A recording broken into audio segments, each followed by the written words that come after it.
This just very well might be your next monitor. KTC reached out to us to sponsor this video for us to check out their 27-inch 4K 160Hz HDR 1000 IPS gaming panel that has MiniLED technology. I am excited to see this. And it's even won the Red Dot Design Award. So MiniLED technology is great because it offers a lot of benefits that you don't get in traditional gaming panels. Similar to what you would get with OLED, where you have fewer pixels illuminated at a given time so that your image has higher contrast. But as opposed to OLED, it's actually not gonna have a tremendous cost associated with it. And when I found out how much KTC is selling this monitor for, I thought this is actually a remarkably good deal, considering that I just purchased an OLED gaming monitor for more than what this costs, but this has better specs for what I would want it for. 4K, 160Hz, as I mentioned, and it has 2,304 LEDs with 576 zones. So I'm expecting that we are gonna get some really crisp contrast, a lot better illumination, backlight bleed is gonna be less of a thing. And I recently picked up a MiniLED TV as well, and I can instantly notice the difference between that and a regular LCD television in terms of the amount of backlight that's existing in a dark environment. So the packaging on this is actually remarkably clean. There is not a whole lot of fluff in there, and it's just everything you need. So here's the panel itself with the back aspect in order to connect the stand and VESA mounting if you want to do that. No screws necessary in order to get that on. But what KTC is also saying about their panel is not only is it mini LED, so you're getting that high contrast, but it also has HDR 1000, so it can get up to 1000 nits brightness on HDR content, as well as 600 nits brightness on SDR content. On top of that, it has delta E values of less than 2, so it's going to make it so that this is actually a much better color accuracy experience than you get on a lot of gaming panels. And it looks like there's just one screw to get the whole monitor put together. This has a latch that allows you to attach it, and now we have the monitor all put together. I do like that they have protection paper along the entire display before you even open it up, so that I can set it down and prepare it without having to worry about scratching anything, which not every gaming monitor does. The stand itself, you can pivot it, you can height adjust, and you can tilt so that you can have this monitor in any orientation that you want. It looks like they include a DisplayPort 1.5 meter cable. Now the connection on here is DisplayPort 1.4, which is going to allow you to hit that 4K 160Hz. Then we have a USB-C cable plugged in here because it does have a USB Type-C port on the monitor itself, which can actually deliver 90 watts of power. And then finally an HDMI 1.5 meter cable, which is going to be HDMI 2.1, which again does support that 4K 120. So if we take a look underneath, you have the DC power in, as well as two USB 3.0 ports, which are actually part of the KVM switch that's baked into this monitor. So if you want to connect multiple devices to this, what you're going to be able to do is have it switch over your keyboard and mouse, if it's connected to the monitor, to whatever device you happen to have on. So that's great if you're using a laptop, a Mac Mini, or anything else connected to this on top of your gaming PC. You're going to be easily able to switch between them. There's USB-C, as I mentioned, which can also deliver 90 watts of power. That can still do 4K 160. You have a single DisplayPort 1.4, and then two HDMI 2.1s, and then an earphone jack in case you want to connect your audio to the monitor itself. But with that 90 watt charger, that's going to be great if you're trying to connect it to any type of laptop that can charge over USB-C, but you can also connect it to the display. That way you're powering your laptop with only a singular cable and still getting display out. This has a lot of different options that you're going to be able to use, but I am really excited to see what the MiniLED looks like when we're actually gaming. Just a couple of other details as I get this plugged in. The mean pixel response time on this is 1 millisecond, so you're going to have super fast gray-to-gray response times.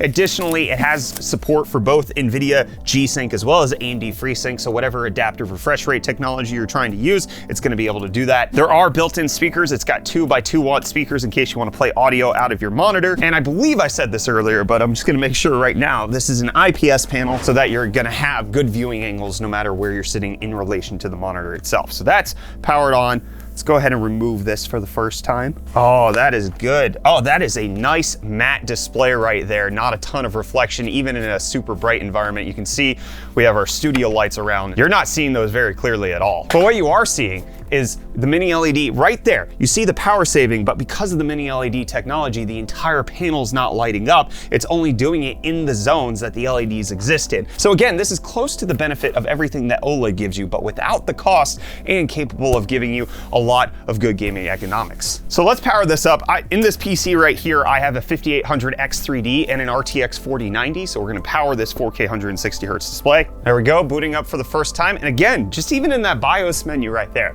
You see very little illumination. The zoned LEDs are actually just perfectly illuminating. Let's turn off the studio lights to just see that. While I get a few things set up, let's just take a look at the RGB backlight that it has. This is absolutely pure gamer aesthetic right here, looking gorgeous. Before we fire up a game, I just want to show you the OLED test. You see the contrast on this is incredibly good. There's very minimal backlight bleed that's happening, especially as it fades to black.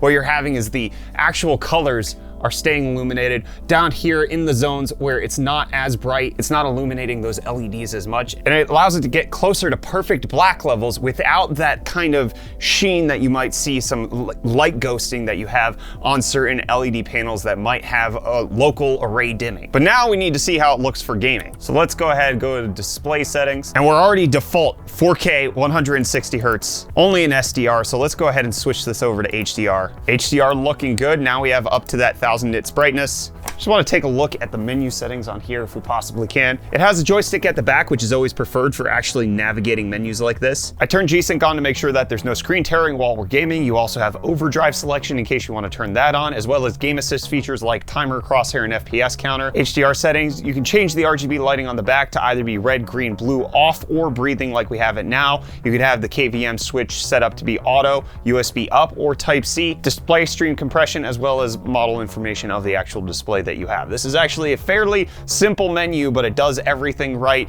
The joystick at the back is super easy to use. So just loading up Cyberpunk to take a look at how this monitor looks, and HDR on this is incredible. You have so much of the highlight in the sun right here while still maintaining all of the details in the shadows, thanks to the fact that it has HDR 1000. But even as I'm trying to show you this on the screen, my camera is blowing out just with how bright this monitor actually is. So if we lower the ISO and then also lower the aperture, you can see that the sun is right there. You just can't see it on this normal camera setup because this monitor gets so bright. And that's exactly what you want from HDR. You want high dynamic range where the brights are still going to be really bright, but then you have proper details still going on in the shadows right here. Mini LED adding that extra contrast, getting closer to the black levels, and it also being a really fast IPS panel. This monitor honestly is delivering a top-notch experience. Taking a look at the Test UFO blur busters, I'm seeing minimal ghosting. The mini LED backlight is actually working really effectively to distinguish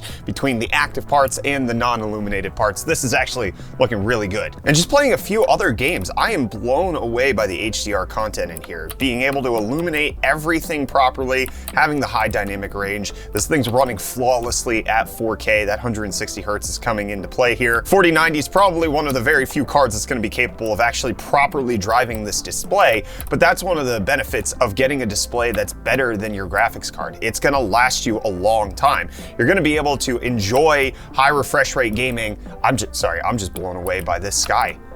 My goodness, I don't think I've ever seen it this crisp on a monitor before. Getting a monitor that exceeds your GPU allows you to enjoy high refresh rate for esports titles. You know, if you want to play CSGO, League of Legends, etc., you can play it at 4K and get 160 Hertz, but then also when you're finally ready to upgrade to the 50, 60 series, get a higher end GPU, eventually this thing is going to hold up. Buying a high quality monitor is a long-term investment, and honestly, this one really shines here. And then just checking out one last game, The Witcher 3 with the new ray tracing update, and yes, this is looking incredible on this monitor. I had no doubts after checking out a couple of other games. This is honestly how I want to play. Like, I just want to get so close into it and look more because it's just so beautiful.